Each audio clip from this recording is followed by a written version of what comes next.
আসসালামু আলাইকুম। কৃষিজ চ্যানেলে আপনাদেরকে স্বাগতম। আজকে আমি কথা বলবো আমাদের বড়ই সম্পর্কে। আমাদের বড়ই এখানে কি কি জাত আছে এবং এটা যেহেতু নভেম্বর মাস, আমরা এই সময় কি সার প্রয়োগ করব এবং যেহেতু বড়ই গাছে দেখেন বড়ই অলরেডি সব সেট হয়ে গেছে, আমরা কি কি স্প্রে করব, ঠিক আছে, বড়ই আসার পরে আমরা কি কি স্প্রে করব এই নিয়ে পুরো আমার ভিডিও থাকবে। তার আগে আমি আপনাদেরকে ছোট্ট করে বলতে চাই, এই যে দেখতে পাচ্ছেন যে এই বড়ইটা আসছে, বড়ই আসার কারণে কিন্তু ডালগুলো কিন্তু যখন বড় আস্তে আস্তে বড়ইগুলো বড় হচ্ছে, ডাল কিন্তু হেলে যাচ্ছে, ঠিক আছে। দেখা যাচ্ছে সেক্ষেত্রে যখন এই বড়ই বড় বড় ডালগুলো যখন হেলে যায় তখন কি হয়, আমাদেরটা যেমন হয়েছে আর কি, আমাদের অভিজ্ঞতা থেকে আমি বলতেছি। তো এই যে হালে যাওয়ার কারণে কি হয়, দেখা যাচ্ছে মাটিতে লেগে যায়।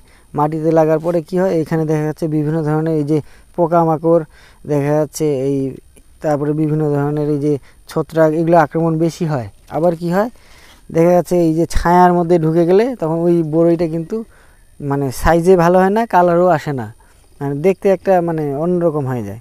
তো এরকমটা যেন না হয়, ঠিক আছে, আমরা কি করেছি, এই খুঁটি দিছি, খুঁটি দিয়ে এই খুঁটির সঙ্গে সুতা টানা দিয়ে অল্প খরচে কিভাবে এটাকে আমরা সুরক্ষা করতে পারি এই নিয়ে আমার একটা ভিডিও আছে। এবং এই যে বড়ইটা যে আসছে, বড়ই আসার আগে তো অবশ্যই ফুল আসে, এই যে ফুল আসার আগে আপনারা কি ধরনের স্প্রে করবেন, ঠিক আছে, এই নিয়েও আমার একটা ভিডিও আছে। আপনারা যদি দেখতে চান তো অবশ্যই আমাদের চ্যানেলটাকে সাবস্ক্রাইব করবেন।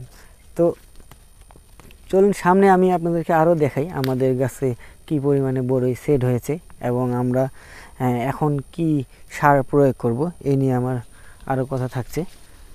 আপনারা আসেন, আমি আপনাদেরকে সামনে দেখাচ্ছি।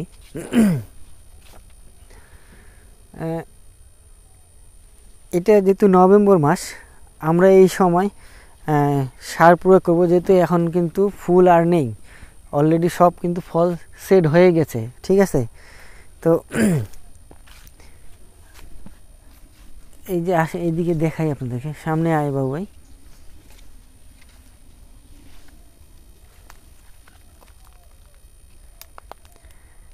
হ্যাঁ, আমাদের এই গাছের বয়সগুলা কিন্তু হচ্ছে 3 থেকে 4 বছর বয়স, ঠিক আছে।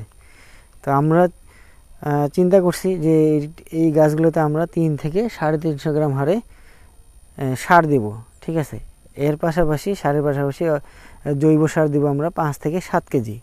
তো এই যে জৈব সার কম খরচে আমরা কিভাবে উৎপাদন করি, যেটা হচ্ছে এই যে আমরা বলে থাকি ভার্মি কম্পোস্ট, কেঁচো সার। এটা আমার পরবর্তীতে ভিডিও দেখাবো আমি, যে আমরা কম খরচে ভার্মি কম্পোস্ট আমরা কিভাবে উৎপাদন করে থাকি। তো যেমনটা হচ্ছে সামনে আই, যেমনটা হচ্ছে ইউরিয়া সার আমরা দিব হচ্ছে 100 গ্রাম, টিএসপি দিব হচ্ছে 80 গ্রাম, পটাশ দিব 80 গ্রাম, এর সঙ্গে দিব জিপ সার হচ্ছে 100 গ্রাম এবং বোরন আমরা দিতে পারি সাথে 10 গ্রাম, ঠিক আছে। এই হারে আমরা হচ্ছে রাসায়নিক সারটা দিব এবং এর সঙ্গে যেটা দিব হচ্ছে ভার্মি কম্পোস্ট বা জৈব সার 7 থেকে 8 কেজি হারে আমরা প্রতি গাছের গোড়ায় গোড়ায় দিব, ঠিক আছে।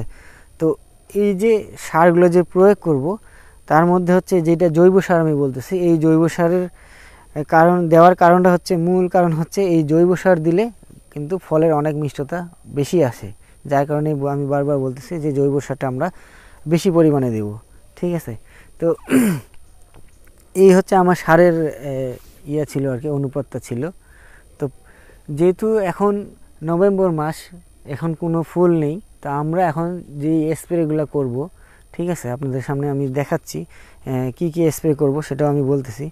তো আমাদের এই সময় কোন ধরনের সমস্যাগুলো হয়ে থাকে বা আমাদের ক্ষেত্রে যেগুলো হয়েছে, হ্যাঁ, সেই জিনিসগুলো আমি আপনাদেরকে দেখাবো।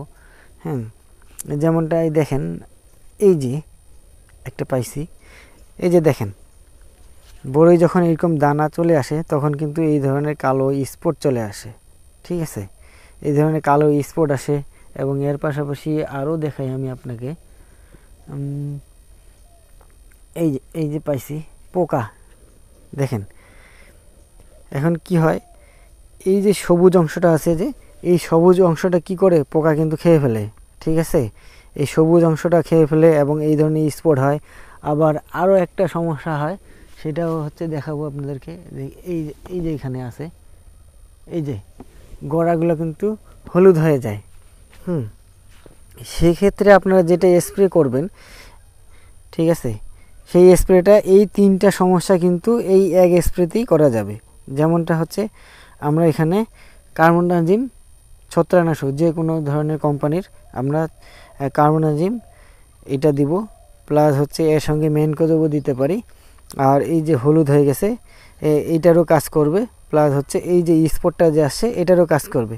এবং এর পাশাপাশি এই যে বড়িটা যে পোকা খাইছে এটার জন্য আমরা ভলিউম ফ্লাক্সি অথবা কাপলান এটাও দিতে পারি। এবং এর সঙ্গে যেটা দিতে হবে সেটা হচ্ছে ইমিটাপ গ্রুপের ইমিটাপ ক্লোরোফিট অথবা হচ্ছে অ্যাবামেকটিন গ্রুপের 1.8 ইসি যে ইয়েটা আছে অ্যাবামেকটিন, এটাও আমরা দিয়ে স্প্রে করতে পারি। তাহলে কি হবে, সেক্ষেত্রে আমাদের এই সমস্যাগুলো কিন্তু সমাধান হবে। এই ছিল মূলত আমার স্প্রে। তো আপনাদেরকে যদি এখন বলি আমাদের বাগানে যেই জাতগুলো আছে, আসলে বড়ইয়ের জাত কিন্তু আমাদের বাগানে 6টা ভ্যারাইটি আছে, ঠিক আছে। এই ভ্যারাইটিগুলো হচ্ছে কি প্রতিটাই কিন্তু একটার থেকে আলাদা, ঠিক আছে, এবং এর স্বাদগুলোও কিন্তু আলাদা আলাদা। তো যেমনটা হচ্ছে একটা আছে হচ্ছে বল সুন্দরী, ভারত সুন্দরী, টক মিষ্টি, টক কুল, কাশ্মীরি, আরেকটা হচ্ছে সর্বশেষ যেটা হচ্ছে বাউকুল, ঠিক আছে। এগুলা যেটা বললাম আপনাদেরকে প্রতিটাই কিন্তু একটার থেকে আরেকটার স্বাদ কিন্তু আলাদা। যেমনটা যদি আমি বলি বল সুন্দরী, ঠিক আছে, এই বড়ইটা কি হয়, বল সুন্দরীটা কিন্তু অনেক বড় হয় এবং এর কালারটাও কিন্তু হচ্ছে একবারে সেম আপেলের মতো, এবং এটা খাইতে কিন্তু অনেক মিষ্টি, প্লাস হচ্ছে এটা যে আপনার যখন খাবেন এই বড়িটা কিন্তু একটু শক্ত, মানে আপেল যেরকম শক্ত কামড় দিলে একটু শক্ত লাগে এরকম, ঠিক আছে। এবং এই যে ভারত সুন্দরী যেটা, এইটারও কালারটা সেম হচ্ছে আপেলের মতোই, কিন্তু এই বড়িটা মানে নরম, খাইতেও আবার মিষ্টি। হ্যাঁ, এই বড়ইটা হচ্ছে কি এটা কিন্তু একটু আগাম আসে বল সুন্দরীর থেকে আগাম। বল সুন্দরী যেহেতু এটা সবার শেষে আসে, আর ভারত সুন্দরীটা কিন্তু এটা আগাম আসে।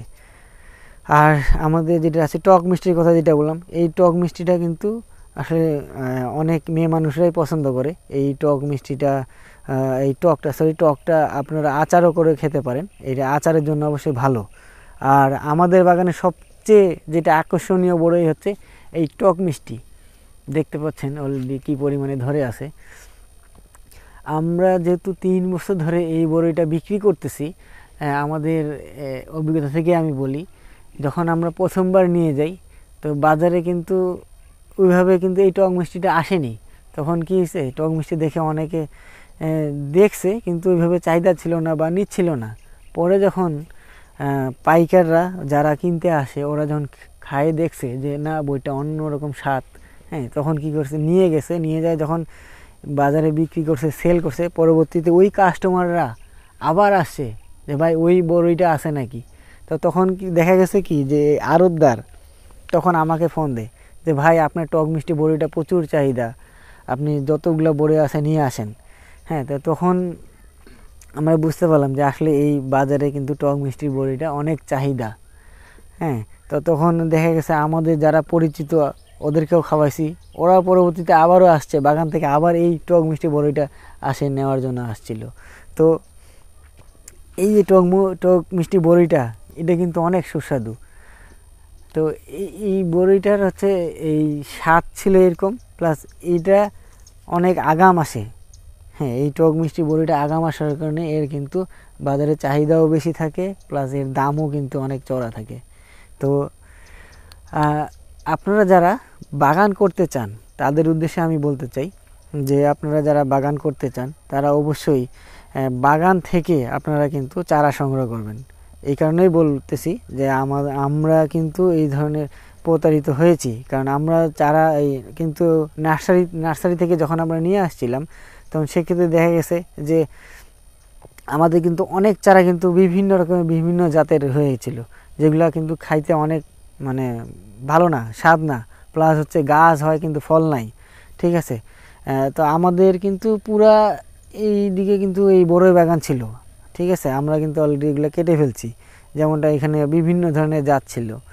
তো আপনারা অবশ্যই আপনারা বাগান থেকে এসে গাছ দেখে এবং বড়ই খেয়ে এই চারাগুলো সংগ্রহ করবেন, তাহলে আপনাদের বাগান করার ক্ষেত্রে অনেক ভালো হবে। এবং এই কারণে ভালো হবে, দেখা যাচ্ছে আপনি একটা পরিকল্পনা করে বাগান করছেন, আপনার বড়ই দেখা যাচ্ছে আপনি চিন্তা করছেন যে আমার বছর শেষে এতগুলো বড়ই আসবে বা ভালো আপনি বড়ই ভালো পরিমাণে ফলন পাবেন। দেখা যাচ্ছে ওই সময় নার্সারি থেকে নিয়ে আসে লাগাইছেন, কিন্তু জাত আপনার দেখা যাচ্ছে বিভিন্ন রকম হয়ে গেছে। সেক্ষেত্রে দেখা যাচ্ছে আপনি ওখান থেকে বড়ই আপনি কিন্তু প্রথম অবস্থায় বুঝতে পারতেছেন না যে আপনার বড়ই গাছ হয়েছে। যখন আপনি দেখছেন যে ফল হয়েছে, হ্যাঁ, ফল হওয়ার পরে দেখছেন যে বড়িটা ছিঁড়ে দেখছেন স্বাদ আসে না বা পাকতেছে না বা বড়ির ফলন কম, সেক্ষেত্রে তখন দেখা যায় কি যে আপনি ওখান থেকে কিন্তু ফলন পেলেন না, সেক্ষেত্রে দেখা যাচ্ছে আপনি বাগানটা লস করলেন। ঠিক আছে, আপনারা কাঙ্ক্ষিত ফলনটা পেলেন না। এই জন্যই আপনাদেরকে বারবার বলবো আপনারা বাগান থেকে, শুধু আমি যে আমার বাগানে আসতে বলতেছি এমনটা না, আপনি যে কোনো বাগান থেকে যাই আপনি চারা সংগ্রহ করে নিয়ে আসতে পারেন। তো এই ছিল আমার বড়ই সম্পর্কে ধারণা। আর আরেকটা যেটা বলতে চাই, আমরা এখানে এই যে 16 একরের যে প্রজেক্টটা আপনাদেরকে বললাম, আমরা কিন্তু এখানে কয়েক বন্ধু মিলে কিন্তু আমরা এই প্রজেক্টটা করছি।